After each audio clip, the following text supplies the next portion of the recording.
prišli na to novinarsko konferenco, ki je organizirana v izidu knjige Sramota, ki je šla pri založbi ZRC. In sicer na današnji dan, ki se mi zdi nič posebnega, 7.2., zdi se, da je samo dan pred kulturnim praznikom. Pa ni tako, če ne bi bilo današnjega dne, mogoče tudi jutrišnjega kulturnega praznika ne bi bilo, kajti 7. februarja je začel oddajati Radio Kličač, Radio Opora. In to je knjiga Opora. Avtorja, skupina Non Grupa, bo pa predstavila njihova uradna pravna zastopnica Urša Čitrga, ki je program beseda. Torej, jaz bom samo prebrala izjavo mojih strank, to je kolektiva umetnikov, ki delujejo pod imenom Non Grupa. Non Grupa ni kolektiv, je metoda boja. Sredstvo, ki se materializira v vsakokratnem kontekstu in v raznolikih konstelacijah. Je način organiziranosti, ki afinitetni skupini akterjev omogoča nehierarhično skupnostno delovanje in afirmacijo individualne kreativnosti. Naš cilj je opozarjanje na družbene krivice in nesprejemljivo krčanje zgodovinsko izborjenih pravic. Verjamemo v skupnosti in horizontalni pristop tukaj in zdaj. Zgodovina boja je naš navdih, ki ga nosimo seboj v naših akcijah kot metodo, spomin in opomin. Reakcizem kot umetniška forma govori zase, kontekst urgentnosti pa definira končno formo in medij. Živimo v času, ko si politični razred lasti in prikraja interpretacijo družbene pogodbe skozi geste kolaboracije in prerazporejanja družbenega. Ozka peščica dobiva vse več, velika večina je pahnjena v revščino in je opana svojega glasu. Možnost umetnosti je, da ponuja diagnoze in artikulacije, s katerimi doprinaša k javnemu dialogu. Ko se v družbi pojavi ta sramota ali represija, Non Grupa to evidentira in ne dovoli, da kot družba pozabimo konkretne posledice in žrtve teh metod zatiranja. Izid te publikacije intimno enačimo z uporniškim tiskom iz sezone jesen-zima 1944-45. Kultura je takrat delala in od vojne utrujenim ljudem vlivala minimum dostojanstva in življenjskega optimizma, ki je mnogokrat pretehtal v ključnih trenutkih in zgodovino odmenil stran od umetniki smo prenašalci virusa svobode. Stanje je sramota, metoda je upor. Hvala.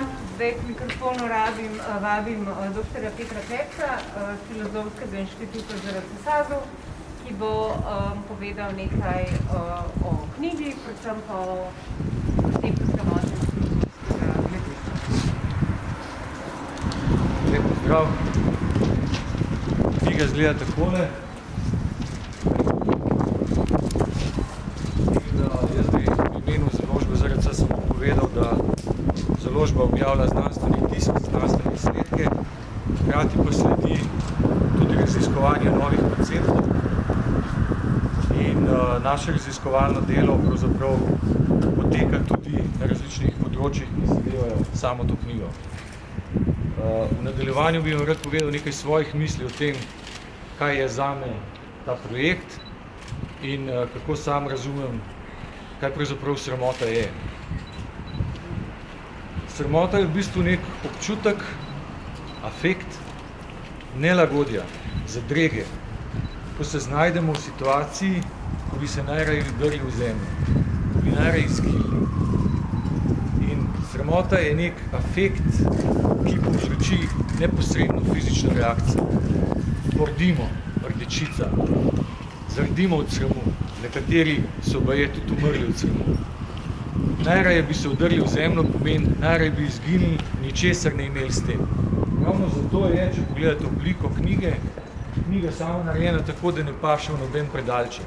Ne da se jo po predalček. Težka je, težko se jo bere, z njo se težko ravna. Ni knjiga v pravem pomenu besede. Sramoto je mogoče zanikati, mogoče se od nje distancirati, sramoto je mogoče premestiti, vrniti ta očitek o sramoti drugmu, naj vas bo sram. Mogoče je tudi kako drugače delovati sramoto, samo bistveno je, da pravzaprav sramote se ne moramo na nek način znebiti.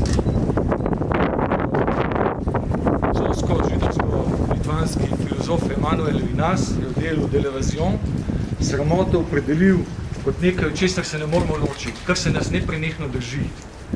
In v ponazoritev tega se je sklical na Chaplinove luči velemesta, kjer Charlie pogoltne piščalko in se poskuša na vse pretege znebiti, pa ne gre in ne gre.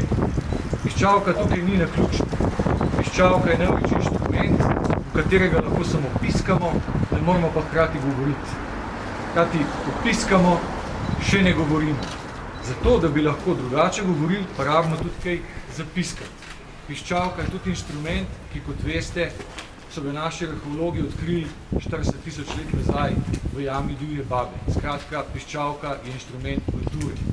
In kulture si ne znam sam predstavljati brez občutka nelagodja, brez občutka sramu in brez na nek način upora. Na sramoto je mogoče reagirati tudi tako, da se temu občutku upremo. Da se upremo temu, česar se ne da več prenašati. Zato je nek način upor vezan s sramoto. Upor sam po sebi upor. Upor je lahko samo neka iskra, nek zanos, upor je potrebno neka volja.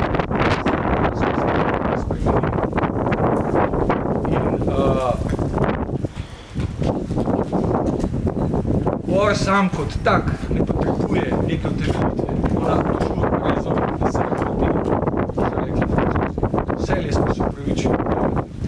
Ampak, če upor ni dovolj, je še začetek. Je pa hkrati lahko tudi začetek filozofije, je k temu pripomnil filozof Gilles Deleuze. Skratka, če racionalno velja čutiti,